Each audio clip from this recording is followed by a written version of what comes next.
Glitch Publishing présente Plus que réel.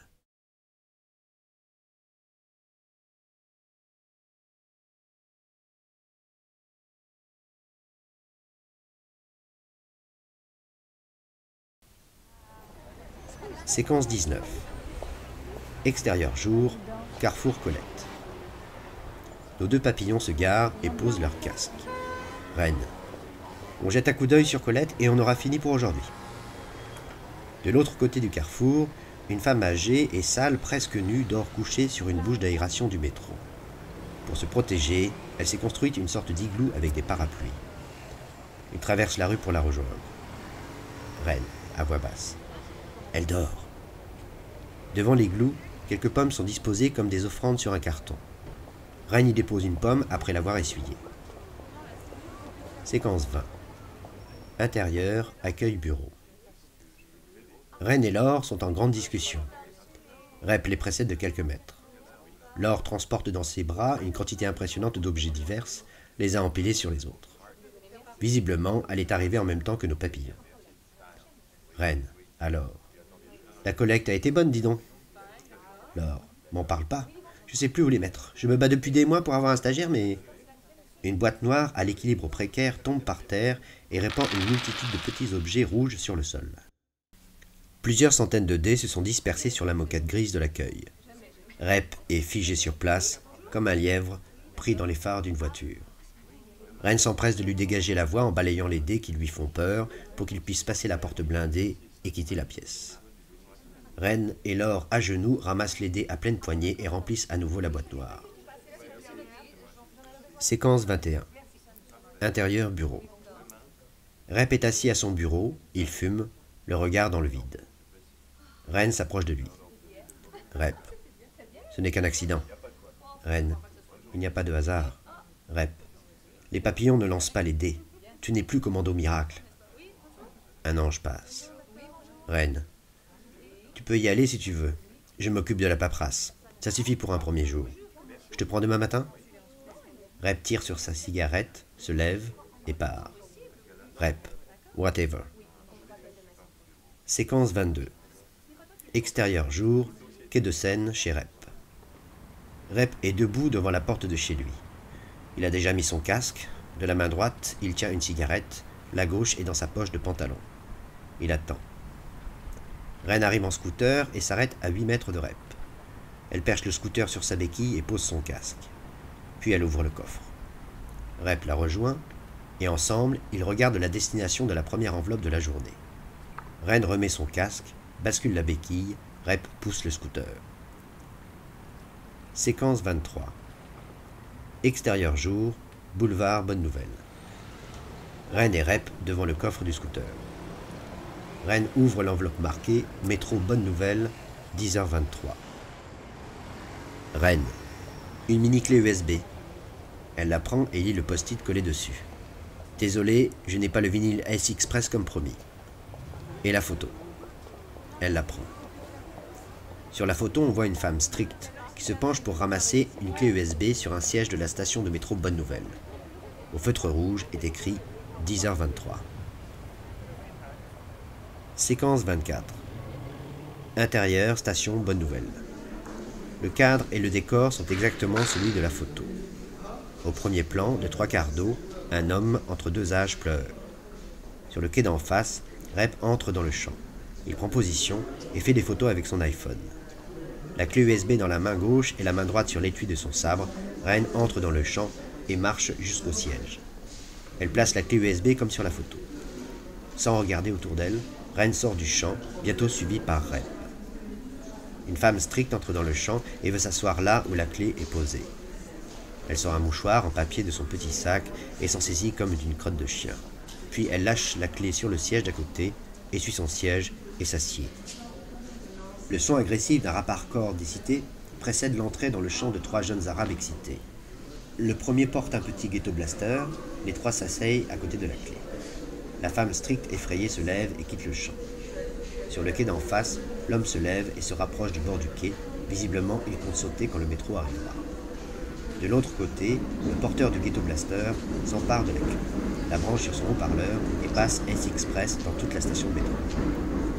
L'homme commence à se balancer doucement sur le rythme de la dance music et sèche ses larmes. Au bout d'un moment, il se détourne, jette au sol sa lettre d'adieu et quitte le champ. Le porteur du ghetto blaster éjecte la clé et la balance sur la voie de métro, puis remet son morceau. Sur le quai d'en face, une jeune femme entre dans le champ et ramasse la lettre d'adieu, l'ouvre et s'assied pour la lire. Son métro arrive, s'arrête et repart sans elle. Séquence 25. Extérieur jour, terrasse restaurant. Une petite terrasse de bistrot ensoleillée, Ren et Rep mangent en silence. Ren. Après, on achète des craies et on passe voir l'artiste. Rep. Ok. Séquence 26. Extérieur jour, rue Paris en mouvement. Ren pilote avec maestria son scooter. Elle évolue dans le flot de la circulation comme un poisson dans l'eau. Stoïque, Rep s'accroche les yeux fermés. Séquence 27. Extérieur jour, impasse artiste. Une impasse au mur de béton presque noir à l'arrière d'un grand bâtiment. Agenouillé, l'artiste recouvre le sol de longues hachures de craie blanche. Le dessin recouvre une bonne partie du sol, les 3 murs, de diverses caisses et poubelles. L'image qui est dessinée est difficile à comprendre. Des formes abstraites s'entrecroisent sans créer de sens évident. Artiste, travaillant sans se retourner. Restez dans la zone de sécurité. Le coin est dangereux pour les papillons. Ren et Rep changent de place et s'arrêtent au centre d'une ellipse bleue dessinée à la craie. Ren. Je pose les craies là. Artiste. De quelle couleur sont-elles? Ren, regardant dans le sac contenant les craies. De toutes les couleurs. Des blanches, des rouges, des bleues, des jaunes et des vertes. Artiste en colère. Des vertes? T'es malade ou quoi? Avec ce que je contrecarre, elle me ramène des vertes et pourquoi pas du violet tant qu'on y est. Ren. Ok, je les trie. Patiemment, Ren trie les craies. Artiste. Je ne veux pas voir les vertes. Rembarque, ok? Les papillons ne pigent rien à ce qui se passe. Tu sais qui est derrière ce mur? L'évêque de l'église de la vérité unique. Alors tu vois, le vert, c'est pas le moment. Depuis un moment, Rep se creuse la tête pour trouver un sens à l'image que trace l'artiste. Quand soudain il sort de la zone de sécurité et comprend. Rep. Georges Rousse. Artiste. Quoi, Georges Rousse? Tu plaisantes? Il m'a tout piqué. Ce mec est un plagiaire, mais il triche. Moi, j'ai pas besoin d'un projecteur, et je fais pas de photos. La caméra panote et se positionne correctement pour que l'image se forme. C'est l'anamorphose de l'image d'un passage qui traverse l'immeuble de part en part. Séquence 28. Extérieur jour, parc La Villette. Ren et Rep devant le coffre du scooter. Ren ouvre l'enveloppe marquée Parc de la Villette, 21h20. Ren. Elle regarde dans l'enveloppe. Merde. Juste une photo. Rep. Et alors? Ren. Ça veut dire qu'on va cramer quelqu'un. Rep. Cramer? Ren. Regarde la photo. Sur la photo, on voit un homme avec son chien qui se penche pour ramasser la photo que Ren tient dans la main. Sur l'image, l'homme et le chien sont seuls, se découpant sur une folie rouge créée par l'architecte Pierre Thibault.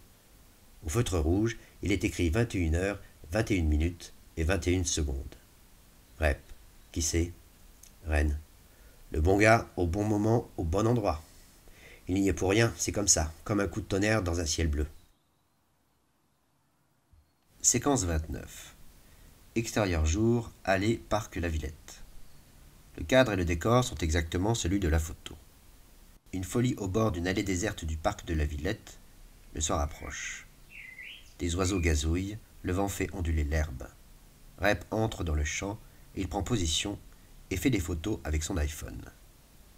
La photo dans la main gauche et la main droite sur l'étui de son sabre, Ren entre dans le champ et marche jusqu'au bon emplacement. Elle place la photo comme sur la photo. Sans regarder autour d'elle, Ren sort du champ, bientôt suivi par Rep.